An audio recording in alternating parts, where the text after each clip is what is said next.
조성되고 있는 겁니다.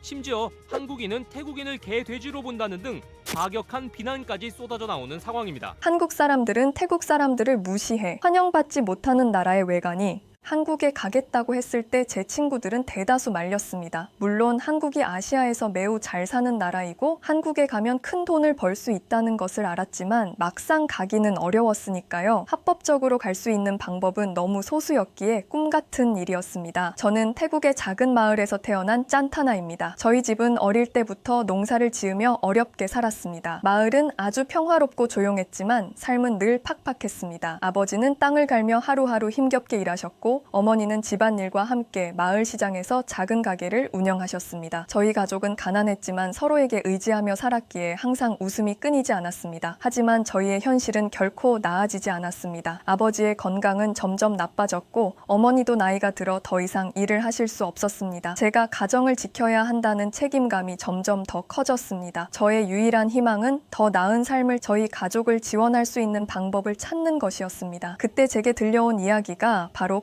코리안 드림이었습니다. 한국이라는 나라에 가서 일하면 태국에서는 상상할 수 없을 만큼 많은 돈을 벌 수 있다는 소문이 저희 마을에 퍼졌습니다. 저는 그 이야기에 마음이 흔들렸습니다. 제가 한국에 가서 열심히 일한다면 가족을 돕고 더 나은 미래를 만들 수 있을 것이라는 생각이 머릿속에서 떠나지 않았습니다. 그러던 어느 날 마을 친구가 한국에 가는 방법을 알려줄 브로커가 있다는 이야기를 들었습니다. 그 브로커는 돈을 주면 한국에 안전하게 입국하는 방법을 알려주고 도착 후에 일자리를 구해준다고 했습니다. 물론 큰 돈이 들었지만 저는 모든 것을 걸기로 결심했습니다. 10만 바트, 한국 돈으로 360만 원 정도인 큰 돈을 지불하는데 정말 큰 결심이 필요했습니다. 부모님을 설득하는 것은 어려웠지만 저는 그들을 돕고 싶다는 강한 의지를 보여드렸습니다. 마침내 저는 그 브로커와 연락을 했고 적지 않은 돈을 그에게 넘겼습니다. 브로커는 저에게 제주도로 가는 비행기를 타라고 했습니다. 제주도는 비자 없이도 들어갈 수 있고 한국에서 일할 수 있는 기회가 많다고 했습니다. 저는 그 말을 믿고 비행기 표를 손에 쥐었습니다. 출발 날이 다가오자 마음이 무거워졌습니다. 아버지와 어머니의 걱정스러운 얼굴이 떠오르면서도 가족을 위해 이 결정을 해야 한다고 스스로를 다독였습니다. 공항에서 비행기를 타고 제주도로 가는 길은 생각보다 순조로웠습니다. 제 옆에는 저와 같은 꿈을 가진 많은 태국 사람들이 있었습니다. 물론 저 같은 사람도 있었을 것이고 정말 여행을 하는 사람도 있었을 거예요. 하지만 저같이 코리안 드림을 꿈꾸는 이들에게는 희망을 품고 있었기에 서로에게 작은 위로가 되었습니다. 제주도에 도착했을 때 제 심장은 마치 터질 듯 뛰고 있었습니다. 입국 심사를 받을 때는 손이 떨렸습니다. 브로커는 입국 심사에서 별 문제 없을 거라 했지만 제게는 그 순간이 너무도 두려웠습니다. 다행히 저는 무사히 통과할 수 있었고 마침내 한국 땅을 밟았습니다. 하지만 모든 것이 계획대로 진행된 것은 아니었습니다. 브로커는 저를 도와주겠다고 했지만 제게 주어진 일자리는 너무도 힘들고 위험한 것이었습니다. 낮에는 농장에서 일하고 밤에는 공장에서 또 다른 일을 해야 했습니다. 잠잘 시간도 부족했지만 저는 가족을 생각하며 버텨냈습니다. 그러나 점점 더 어려운 상황이 이어졌습니다. 일터에서 부당한 대우를 받았고 함께 일하던 몇몇 사람들은 체포되어 강제 송환되기도 했습니다. 그럴 때마다 마음이 무너져 내렸습니다. 저는 과연 이곳에서 꿈을 이룰 수 있을까? 아니면 이 모든 것이 잘못된 선택이었을까 하는 생각에 밤잠을 이루지 못했습니다. 그러던 어느 날 공장에서 일하던 중 큰 사고가 있었습니다. 기계에 팔이 끼일 뻔한 상황에서 간신히 빠져나왔지만 그때의 충격으로 며칠 동안 일을 할 수 없었습니다. 제 몸이 이렇게 약해진 상태에서 계속 일을 할 수 있을지 앞으로 어떻게 해야 할지 막막했습니다. 이대로 포기해야 할까 생각도 들었지만 제 마음속 깊은 곳에서 가족을 위한 책임감이 저를 잡아주었습니다. 가족을 생각하니 다시 힘을 내야 했습니다. 몸이 회복되자마자 다시 일을 시작했고 돈을 조금씩 모아 가족에게 송금했습니다. 그 돈은 한국에서는 크지 않았지만 저희 가족에게는 큰 도움이 되었습니다. 한국에서의 생활은 여전히 힘들고 외로웠습니다. 낯선 땅에서 혼자 살아간다는 것이 얼마나 어려운지 매일매일 실감했습니다. 그러나 저는 포기하지 않았고 가족을 위해서라면 무엇이든 할 수 있다는 마음으로 하루하루를 견뎌냈습니다. 저는 매일 아침 해가 뜨기 전에 공장으로 향했습니다. 익숙해진 길이었지만 발걸음은 여전히 무거웠습니다. 일은 힘들었고 동료 동료들 대부분은 저처럼 외국에서 온 이주 노동자들이었습니다. 우리는 서로에게 위로가 되었지만 그마저도 한계가 있었습니다. 제가 불법 체류자 신분으로 한국에서 일하던 어느 날 평소와 다름없이 공장에서 일을 하고 있었습니다. 그런데 갑자기 공장 안이 소란스러워지더니 다른 동료들이 하나둘씩 급하게 움직이기 시작했습니다. 몇몇이 다급하게 속삭이는 소리가 들렸습니다. 단속이야. 출입국 단속이 왔어. 순간 심장이 덜컥 내려앉았습니다. 불법 체류자인 제게 이런 순간이 올까봐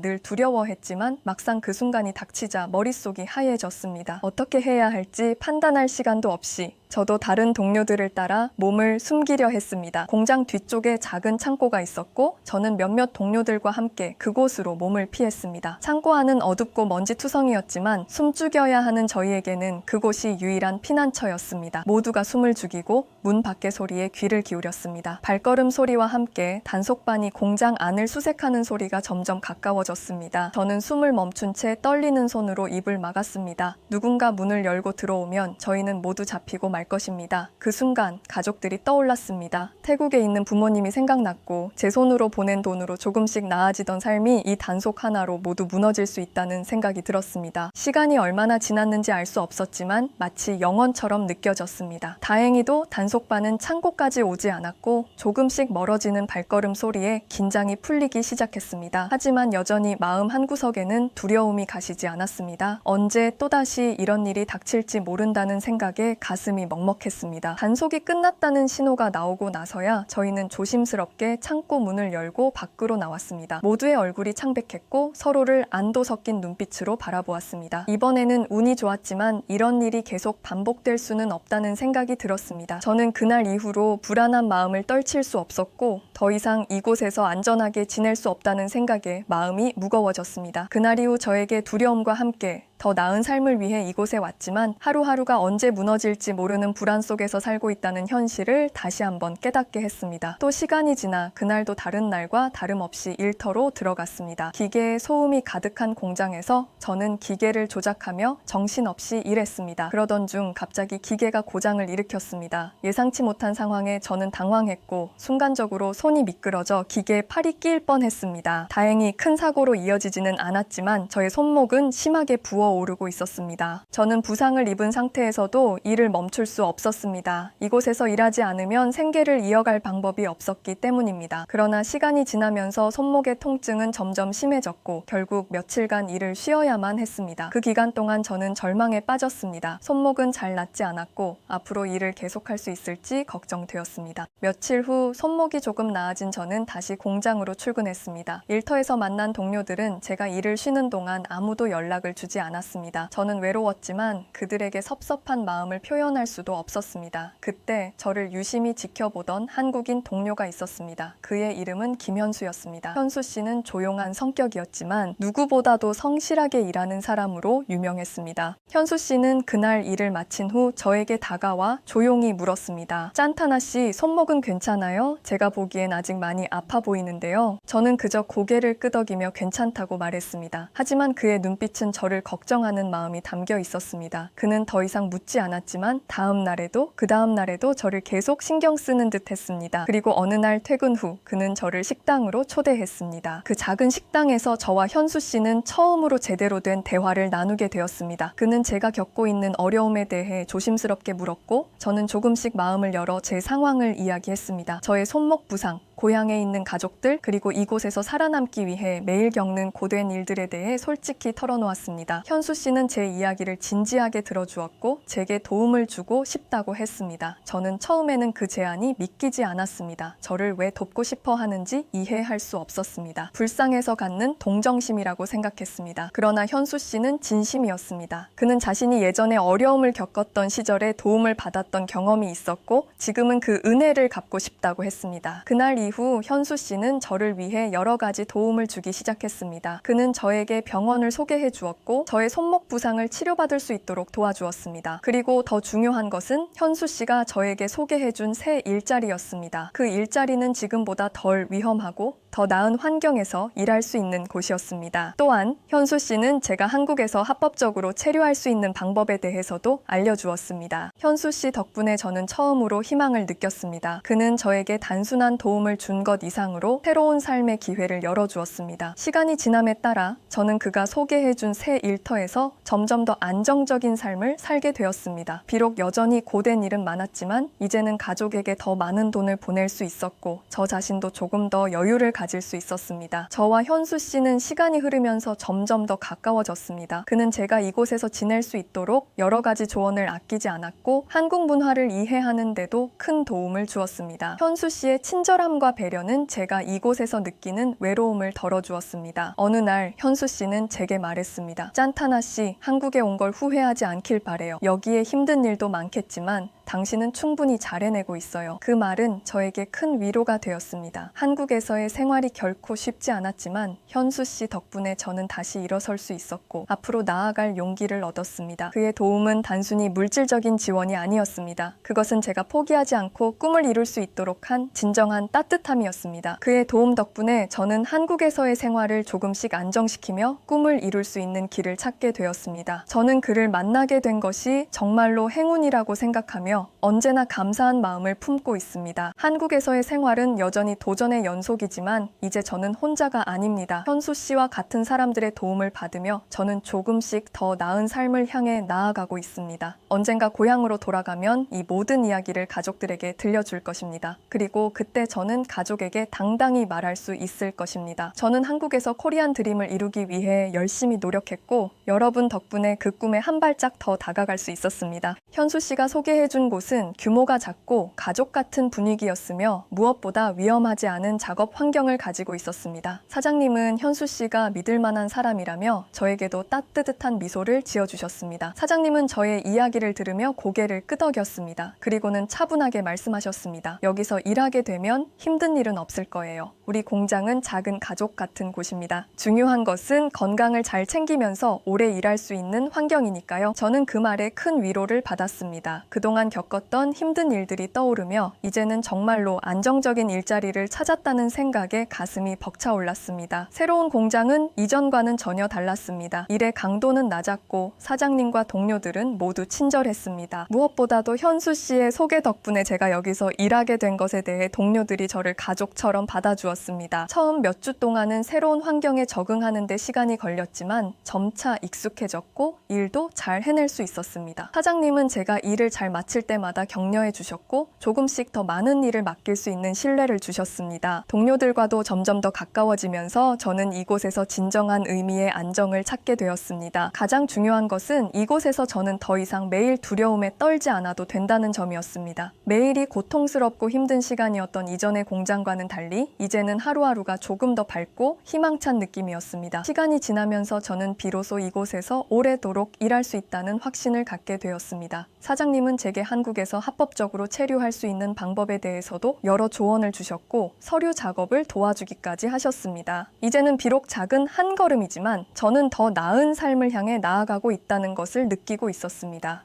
이 안정적인 일자리는 제게 단순한 일터 이상의 의미를 가지게 되었습니다. 현수 씨의 도움과 사장님의 배려 덕분에 저는 다시 한번 제 인생을 시작할 수 있었고 앞으로도 가족을 위해 더 열심히 일할 수 있는 용기를 얻었습니다. 저는 이곳에서의 생활이 더 이상 고통스럽기만 한 것이 아니라는 것을 깨달았습니다. 이제는 안정적인 일자리와 새로운 사람들의 도움으로 인해 한국에서의 삶이 조금씩 더 나아지고 있음을 느끼고 있습니다. 그리고 이곳에서 제가 찾은 안정을 바탕으로 가족에게 더 많은 도움을 줄 수 있다는 생각에 매일 감사하고 있습니다. 그 후로 저는 조금씩 상황이 나아졌습니다. 더 이상 위험한 일을 하지 않아도 되었고 제 생활도 안정되기 시작했습니다. 물론 여전히 가족이 그립고 고향이 그리울 때가 많았습니다. 그러나 이제는 희망을 가지고 살 수 있었습니다. 제가 한국에 와서 겪은 모든 일들은 결코 쉽지 않았지만 저를 더 강하게 만들어 주었습니다. 지금도 제 꿈은 계속되고 있습니다. 더 많은 돈을 벌어 가족을 돕고 언젠가는 고향으로 돌아가 부모님과 함께 편안한 삶을 살고 싶습니다. 이제 저는 코리안 드림을 이룬 것이 아니라 꿈을 향해 가고 있는 중입니다. 제가 한국에 온 이유는 단지 돈을 벌기 위해서만이 아니라 더 나은 삶을 살고자 하는 제 자신의 의지였습니다. 그리고 그 의지는 앞으로도 저를 지켜줄 것입니다. 한국에 합법적으로 일하고 있는 이들은 18,000명이 된다고 하더라고요. 왜 이렇게 불법 체류가 많을까 하고 생각하는 한국인들도 계실 텐데요. 태국 대졸 초임은 2만 바트 정도의 돈을 받는데 아마 한국 돈으로는 73만 원 정도일 거예요. 한국에서는 4만 5천 바트 이상을 벌게 되니 165만 원이라는 큰 돈이죠. 2배 이상의 임금을 받게 되니 태국인들은 점점 더 한국으로 오고 싶은 거예요. 저도 한때는 불법 체류자 신분이었기에 한국 정부에서 태국인에 대해 엄격하게 심사하는 것도 다 이해합니다. 또 불법 체류와 마약도 문제가 되어서 그렇죠. 최근 태국과 베트남 등 동남아 입국자 가운데 마약을 숨겨 들여오다 적발된 사례가 더 빈번해서 그런 거라 생각합니다. 제가 들어왔던 2022년에도 저 포함해서 50명 가량의 태국인들이 제주도로 입국했다가 사라졌으니까요. 개인적인 바람은 저는 그렇게 하지 못했지만 합법적인 방법으로 한국에 방문하였으면 좋겠다는 생각입니다. 그리고 한국은 마약에 관한 엄격한 국가이니 절대 마약도 하지 않았으면 해요. 그래야 한국에서 거주하는 태국인들의 이미지를 조금이나마 개선할 수 있을 것 같습니다. 지난달이었나요? 임신한 여성이 단속을 피해 도망치다가 부상을 입고 그로 인해 태아를 잃게 되었다는 안타까운 기사를 보았습니다. 불법 체류는 잘못된 일이지만 태아를 잃게 된 것은 절대 있어서는 안 될 일이었습니다.